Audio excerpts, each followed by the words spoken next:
Hello everybody, so in Group B we had the game Netherlands against Australia, and it was a really good game that ended up with a win for the Netherlands 3-2, but Australia played a wonderful game. Australia wasn't shy and had a lot of possession, playing really close to the Netherlands box, and when they didn't have the ball they defended really well, making a lot of pressure really high on the field, and because of that Netherlands had real trouble in going up the pitch, passing the ball around and creating chances for a score. Throughout the whole first half it was Australia that commanded the operations, creating a lot of plays, especially through Lecky that initially was playing on the right wing and had an amazing game. Even though it was Australia that was playing better, in an individual play by Robin that picks up the ball in the midfield, runs to the opponent's box and with a nice shot scores the first goal of the game, putting Netherlands in front of the scoreboard. But 1 minute after that, McGowan with a really good high pass into the box from the right, and Tim Cahill with an amazing shot with his left foot hits the crossbar and the ball goes into the net. It's 1-1, the game is tied and Australia deserving this goal because they were playing much better than the Netherlands. Australia kept controlling the game, creating plays, making a lot of pressure, and because of that they still had more chances, with Lecky, Bresciano and Tim Cahill being the more influential players on the match. In the second half the Netherlands starts having a little bit more possession and being able to go up the field and having a few nice plays and finally creating some chances. But Australia doesn't back down, and at minute 52 the ball is on the left and the right back for the Netherlands has a hand on the ball inside the box and it's penalty for Australia.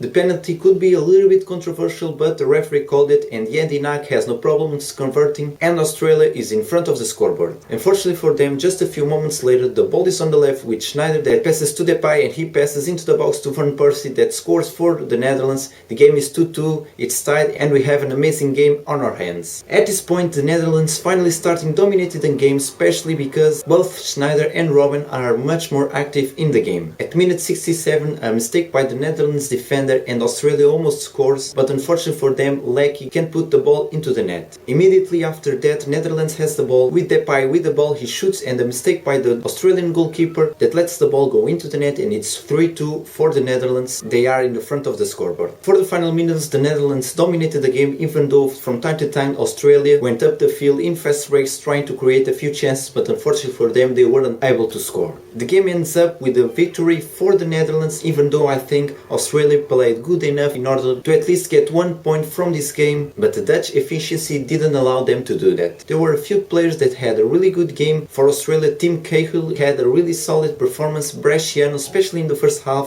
was really good on the midfield, being very influential in the way that Australia played. And once again, Matthew Lecky had a great game, a wonderful game. This player is just amazing. He definitely needs to go to a better team. He started playing in the right wing but ended up playing in the left wing, making runs along the sidelines, creating dangerous opportunities. He was definitely the best player for Australia and I was tempted to give him the man of the match. He played so great, and also in the other game against Chile he was wonderful, and in this game also very good. For the Netherlands, the players that had the best game were Nigel de Jong, especially defensively. He's a very powerful defensive midfielder and imposes a lot of respect. And offensively, the man that came in because of an injury, Memphis Depay, he played a really good game. Also Schneider in the second half was really influential, as well as Robbie Van Persie, but for me the man of the match was Arjen Robben. Once again he was really good, especially in the second half like most Dutch players were, but he's just amazing, especially playing on the right side where he's most able to put his talents to work, cutting inside and using his left foot either to shoot or to pass the ball to a teammate. He is really good with the ball on his feet. He was just amazing and is having a hell of a World Cup. So everybody, that was my opinion in the game Netherlands against Australia. I hope you enjoyed it. Don't forget to like, share the video with all your friends, comment down below, subscribe to my channel, and as always, my name is Bruno Ferreira and I'll see you next time.